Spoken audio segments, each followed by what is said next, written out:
Colgate Dental Cream to clean your breath while you clean your teeth and help stop tooth decay, and Luster Cream Shampoo for soft, glamorous, caressable hair bring you Our Miss Brooks, starring Eve Arden. It's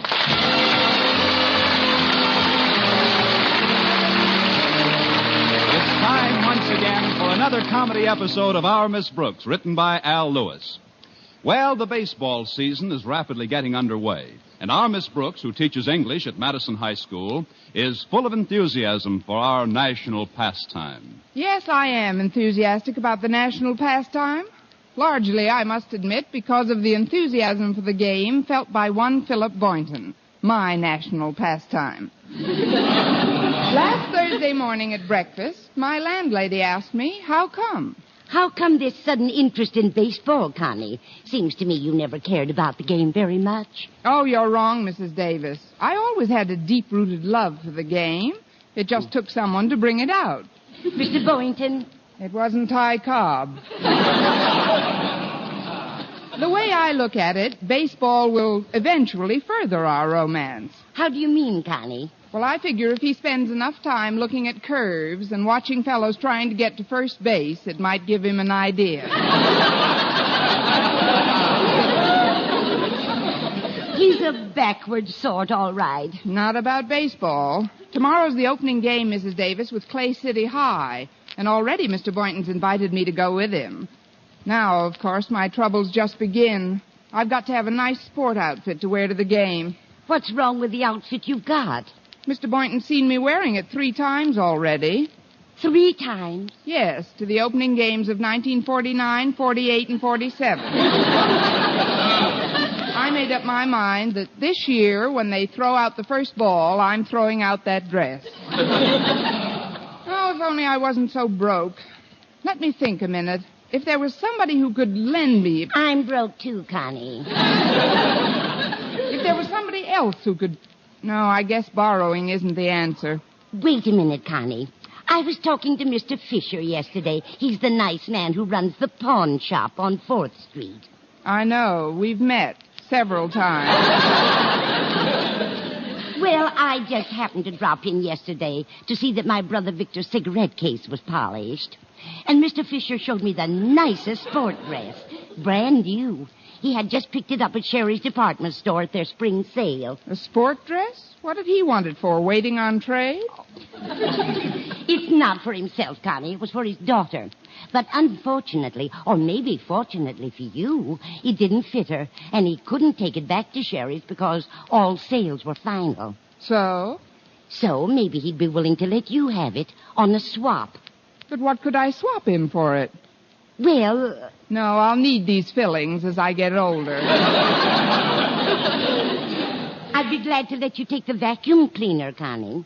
Well, that's very generous of you, Mrs. Davis, but wouldn't it make it terribly inconvenient when you wanted to clean the rugs? Oh, not at all. I'm pawning the rugs next week. What with summer coming and all, it's much cooler in the house without rugs. Besides, I need the money for other things. Now, you just take the Hoover and stop off at Mr. Fisher's on your way to school. I certainly appreciate your kindness, Mrs. Davis, but I sort of hate the idea of having to get anything like this at a pawn shop, I mean. I don't see why you should feel that way, Connie. It's just like any other business, and a lot older than most. Take Christopher Columbus, for instance. Without a pawn shop, where would he be today? Same place. You're right, Mrs. Davis, though. If Queen Isabella hadn't raised the money on her jewels, Columbus couldn't have discovered America. Exactly. Then where would you be? That's easy. I'd be teaching Indian kids for very little wampum.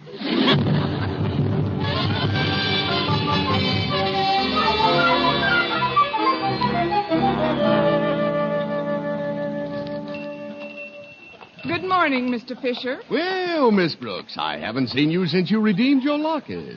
Correction. You haven't seen me since I pawned it again.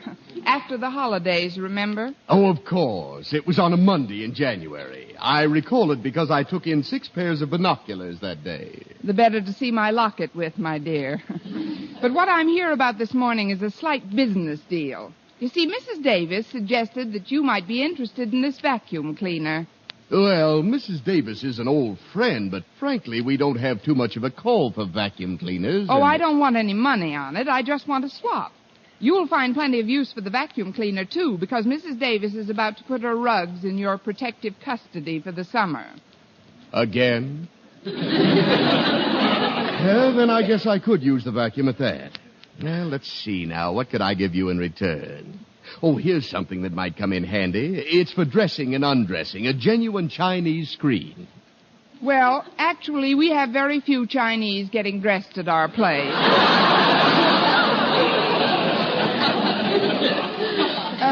What I had in mind, Mr. Fisher, was this blue and gold sport dress over here. Those happen to be our school colors, and, well, I'm going to our opening baseball game tomorrow. I understand, my dear, and you're perfectly welcome to the dress. Oh, that's very nice of you, Mr. Fisher.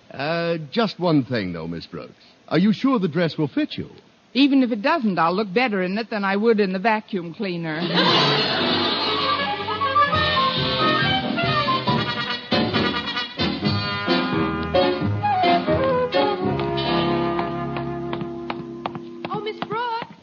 Good morning, Miss Brooks. Hello, Harriet. How's the beloved daughter of Madison's beloved principal this morning? Fine, thanks. Are you going past Daddy's office? As fast as possible. What can I do for you? Would you mind dropping this letter on his desk? It just arrived. All right, I'll take it in. Thanks. Oh, and I almost forgot. Would you take this loving cup? Just for delivering a letter?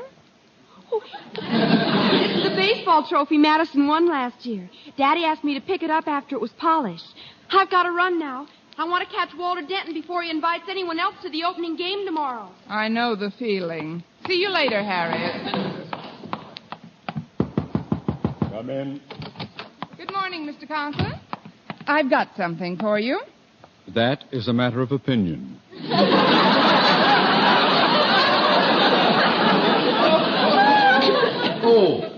The trophy. Oh, yes, well, put it on my desk, please. Yes, sir. There. Anything else? Oh, yes, sir. Harriet gave me a letter for you. Now, where in the world did I put it? Let me look in my bag. Oh, it must be in here somewhere. Oh, that's funny. I can't seem to find it. Miss Brooks, each day the post office department handles hundreds of tons of mail. They carry it on trains and boats and planes over thousands of miles of varying terrain. They go through rain and sleet and snow and dark of night. And you can't be trusted to walk 10 yards with one letter. Please, sir, I may have dropped it in the hall. I'll go out and look for it in a minute. Meanwhile, I wish you'd cheer up a bit. Think of the ball game tomorrow and how we're going to whip Clay City High. You picked a perfect subject to elevate my spirits, Miss Brooks. For your information, there will be no game tomorrow. What? But you can't do that to Mrs. Davis's vacuum cleaner. I mean, I purposely got a brand new used sport dress for this game. I've been looking forward to it for months. So have I, Miss Brooks. Nothing would please me more than to soundly drub Jason Brill's Clay City Tigers. But the sad fact remains that we can't play them. Why not? Because through some appalling mismanagement of the athletic fund, our team has no uniforms. Who's been handling the athletic fund? That is beside the point. I went a bit overboard on the basketball appropriation. Oh, this is awful, Mr. Conklin. Baseball is the most popular sport at Madison. How well I know it. That's why I've taken my glasses off, Miss Brooks. They steam up when I gaze at this statue near my desk. The bust of the man for whom we've named our athletic stadium. The one person responsible for inaugurating baseball at Madison. Our beloved founder, Yoda Critch. I know you feel badly, sir. A lump comes into my throat when I think of how he would take this catastrophe.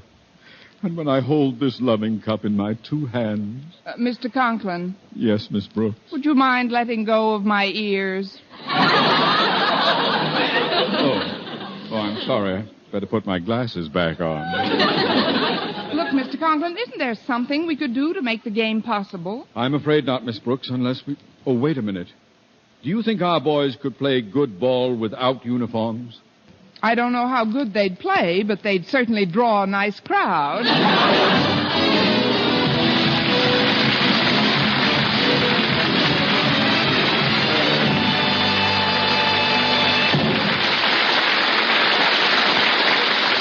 Our Miss Brooks, starring Eve Arden, will continue in just a moment. But first, here is Vern Smith. No other dentifrice offers proof of such results. Proof that Colgate Dental Cream helps stop tooth decay before it starts. 2 years research at leading universities using Colgate Dental Cream, hundreds of case histories, makes this the most conclusive proof in all dentifrice history on tooth decay. Conclusive proof that when teeth are brushed with Colgates right after eating, Colgate Dental Cream helps stop tooth decay before it starts. Yes, the toothpaste you use to clean your breath while you clean your teeth now offers a safe, proved way to reduce tooth decay. Modern science shows decay is caused by mouth acids, which are at their worst right after eating. Brushing teeth with Colgates as directed helps remove acids before they harm enamel. Colgate Dental Cream has been proved to contain all the necessary ingredients, including an exclusive patented ingredient for effective daily dental care. Get Colgate Dental Cream today. Big economy size, only 59 cents. Always use Colgate Dental Cream to clean your breath while you clean your teeth and help stop tooth decay before it starts. Remember, no other dentifrice offers proof of such results.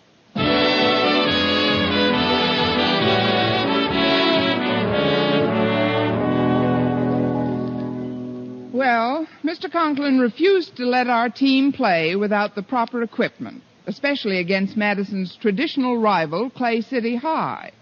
I was pretty blue about the whole thing, so when lunch period arrived, I headed for Mr. Boynton's biology laboratory, my customary destination when I feel confused or unhappy or contented or cheerful or anything. Hello, Mr. Boynton. Mr. Boynton? Oh, I'm over behind these cages. Just doing a little repair work. Have you heard about the game being called off tomorrow? Yes, I'm just sick about it. I had my heart set on going to that game tomorrow. So did I. But don't be too depressed. We can still do something else together. Together? Oh, that's right. You were going along to the game with me, weren't you? Obviously, I was indispensable to you.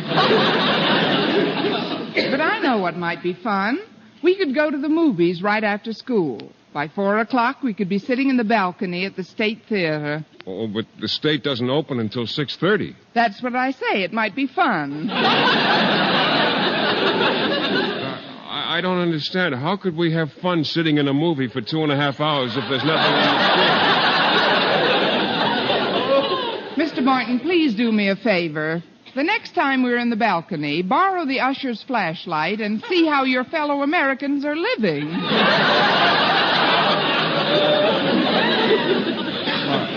I guess I may seem pretty naive on occasion, Miss Brooks.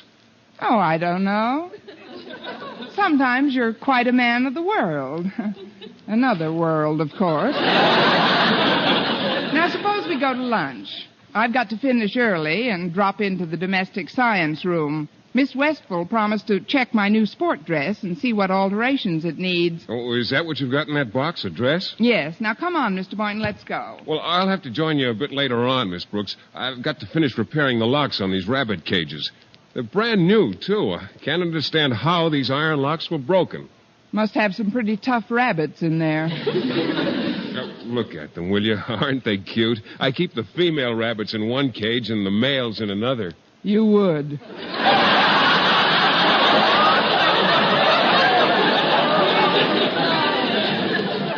Try and get your work done as soon as possible, huh? I will, Miss Brooks. I'd go with you right now, but it's rather important. You know how rabbit cages are. Of course. You wouldn't want to come back from lunch and find 6 cages where there were 2 before.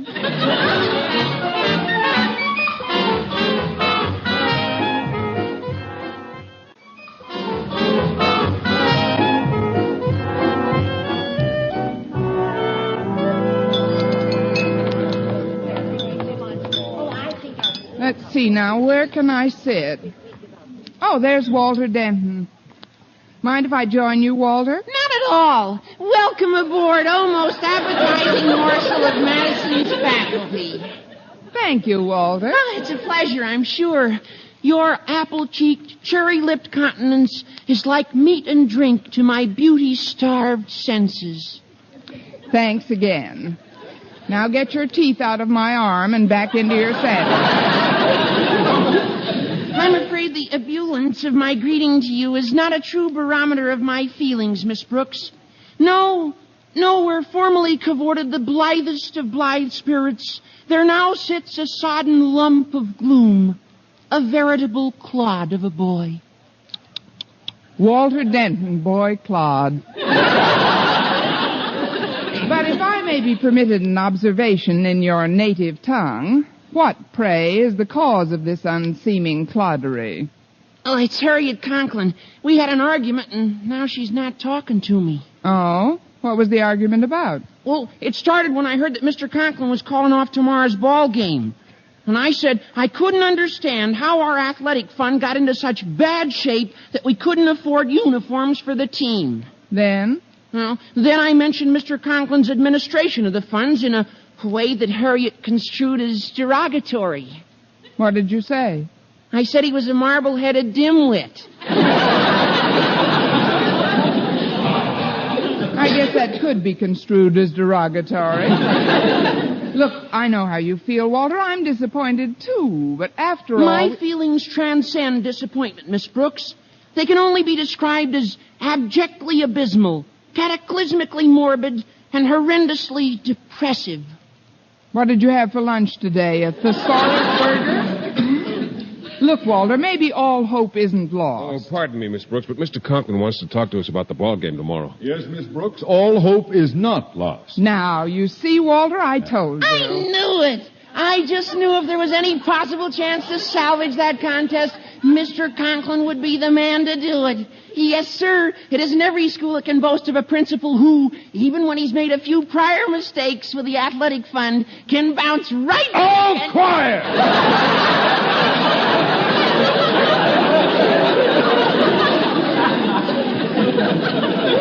May we sit down with you for a moment, Miss Brooks? Certainly, sir. What's this about the game tomorrow? Do you really think we can hold it? That, my dear, depends upon the cooperation we get. Suffice it to say, I've contacted a sporting goods store in town who offered to rent us all the necessary uniforms and equipment for a paltry $25. Isn't that wonderful? Great.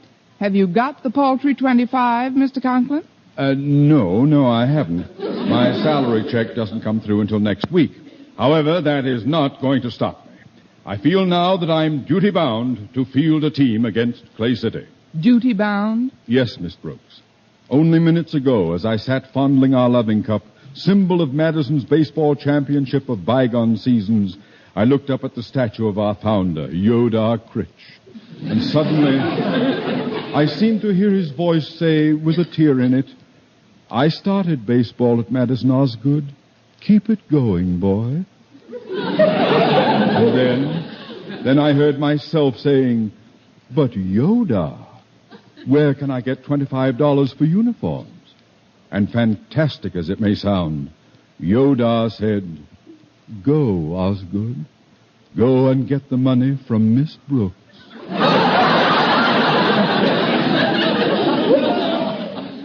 Are you following me, Miss Brooks? You lost me when Yodar said, "Go, Osgood." But it's such a worthy cause, Miss Brooks. If I had the money, I'd hand it over in a minute. So would I if you had the money. Or if I had it, for that matter.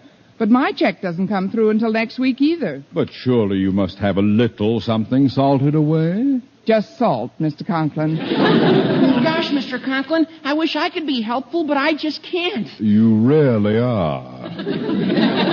I laid out my last $40 for those rabbit cages. I won't get it back from the board for over a month. And I just bought this sport dress with my last vacuum cleaner. That is, I got it at a very expensive place, and I feel as if I'd been run through a vacuum If we could only cleaner. borrow the money somewhere for just a few days, I'm sure... Wait a minute, Mr. Conklin. Did you say borrow? Why, yes.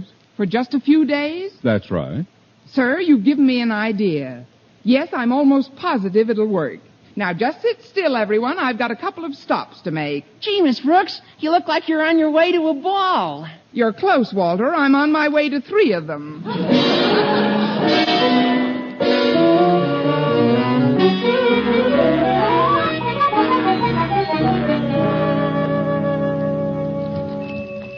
Well, here I am again, Mr. Fisher. I'm at the rear counter, Miss Brooks. Just step this way, please. Certainly. I know you're a busy man, Mr. Fisher, so I'll be brief. What will you give me for this bust of Yodar Critch? Well, now, I don't like to seem callous, Miss Brooks, but you'd be surprised how few calls I get for busts of Yodar Critch these days.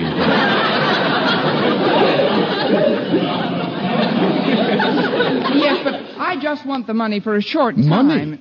You want money for this? Oh, I'm sorry, Miss Brooks. That would be out of the question. However, I've still got that large Chinese screen here. You could have that in exchange. Oh, excuse me. I think another customer's coming in. I'll get back to you in a minute. Another customer? If you don't mind, Mr. Fisher, I'd rather not be seen in here with this statue. I'll just duck behind the screen until he goes. Yes, sir. What can I do for you? I'd like to borrow some money on what I have in this box. And what might that be? It's a blue and gold sport dress. You want to pawn a sport dress? Oh, yes, sir. It belongs to my wife. You know, the little woman. Oh, the little woman. Well, I don't usually take in dresses, unless they're in the family, that is. But do you mind if we discuss this in a moment? Another customer's coming in. Oh, another customer? But I mustn't be seen in here with this dress. I'd better hide behind the screen until he's gone. Don't rush yourself. It'll take him a few minutes to open the door.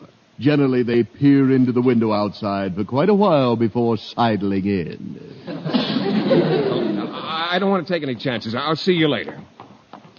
Oh, pardon me. I didn't know anyone else was hiding behind... Miss Brooks! Don't stand there, hubby. Kiss the little woman.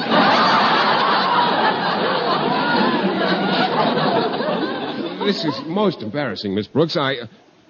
What are you doing with that statue of Yodar Critch? Well, Never mind that, Mr. Boynton. What are you doing with my dress? Well, Never mind that, Miss Brooks. What are you doing with that statue? Quiet, Mr. Boynton. Another customer just came in. Good afternoon, my boy. Can I help you? Yes, sir. I'd like to hawk these rabbit cages. Rabbit cages?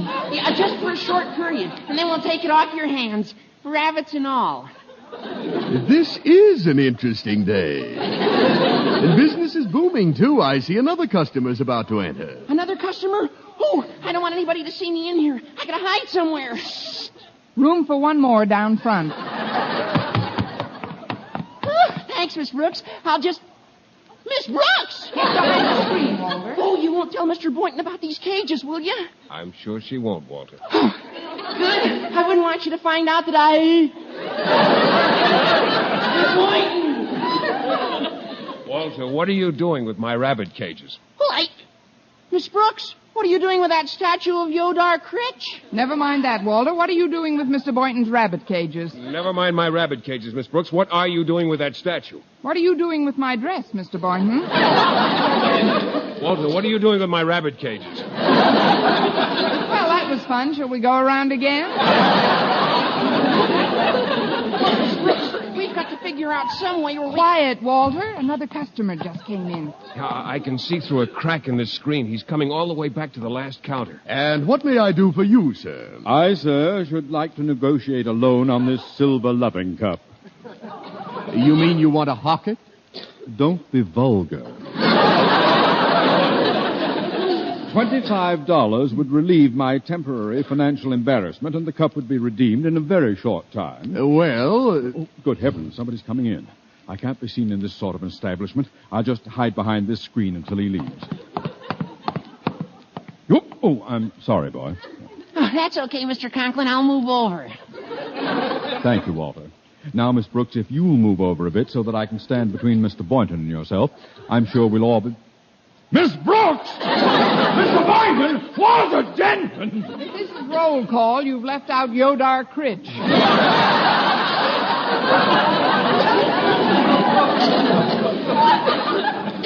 So I have.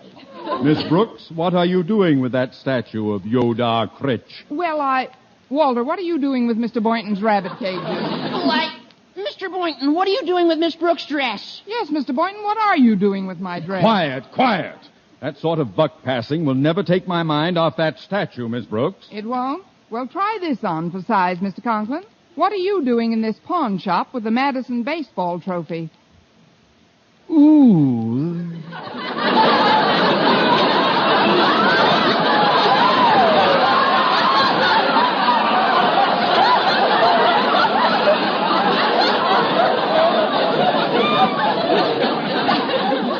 That's pretty good.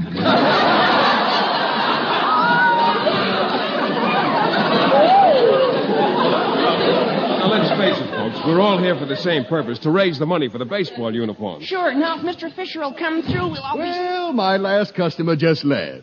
My, isn't it getting a little stuffy for you folks behind that screen? Stuffier than ever lately. Mr. Fisher, this is a very strange situation, but we're all here after the same $25. Now, you've seen our collateral. Take any or all of it, and please give us the money. Of course, my dear, of course. I'll give you $25 on this loving cup alone. Wonderful, Mr. Fisher. Now I won't have to cancel the game tomorrow. And, folks, our mutual mortification has not been in vain. Oh, pardon me, sir. There seems to be a letter in this loving cup. A letter? Oh, that must be the one Harriet gave me for you this morning. It probably dropped in the cup while I was holding them both. No doubt, Miss Brooks. Oh, I left my glasses at the office. Will you read the letter to me, please? Yes, sir. Why, it's from Jason Brill. It says, Dear Mr. Conklin, due to a shortage in our athletic fund, I am forced to cancel tomorrow's baseball game because my team has no uniform.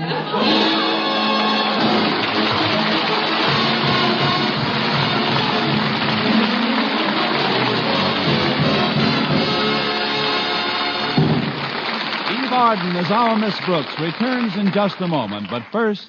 Dream girl, beautiful luster cream girl. Tonight, yes, tonight, show him how much lovelier your hair can look after a Luster Cream shampoo. Luster Cream, world's finest shampoo. No other shampoo in the world gives you Kay Daumit's magic blend of secret ingredients plus gentle lanolin. Better than a soap, better than a liquid. Luster Cream is a dainty cream shampoo. Leaves hair 3 ways lovelier. Fragrantly clean. Free of loose dandruff. Glistening with sheen. Soft. Manageable. Even in hardest water, Luster Cream lathers instantly. No special rinse needed after a Luster Cream shampoo. So gentle, Luster Cream is wonderful even for children's hair. Tonight, yes, tonight, try Luster Cream shampoo. Dream girl, beautiful luster cream girl. You owe your crowning glory to a luster cream shampoo. And now, once again, here is our Miss Brooks. Well, we were all very disappointed by the postponement of the opening baseball game with Clay City. But my chagrin was short-lived because that night I had a date with Mr. Boynton. And soon I heard him saying... Come a little closer, Miss Brooks. All right. How's this? Closer. Like this? A little closer. Please, Mr. Boynton, if we get any closer to that movie screen, we'll be in the picture.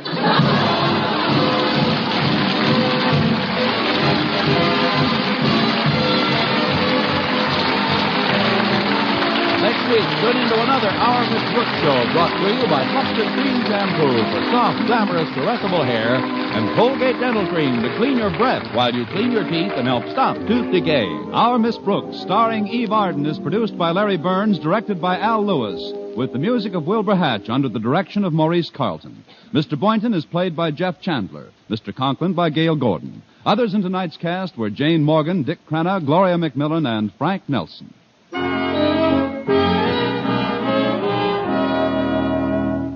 Doctors prove Palmolive soap can bring you a lovelier complexion in 14 days. Yes, 36 leading skin specialists proved in tests on 1,285 different women that Palmolive soap facials, using nothing but Palmolive, brought new complexion beauty to 2 women out of 3. Just wash your face 3 times daily with Palmolive soap, each time for 60 seconds, massaging Palmolive's beauty lather onto your skin. Then rinse. So start your Palmolive facials today. Remember, doctors prove Palmolive soap can bring you a lovelier complexion in 14 days. For mystery liberally sprinkled with laughs, listen to Mr. and Mrs. North Tuesday evening over most of these same stations. And be with us again next week at this same time for another comedy episode of Our Miss Brooks. Bob Lamont speaking. This is CBS, the Columbia Broadcasting System.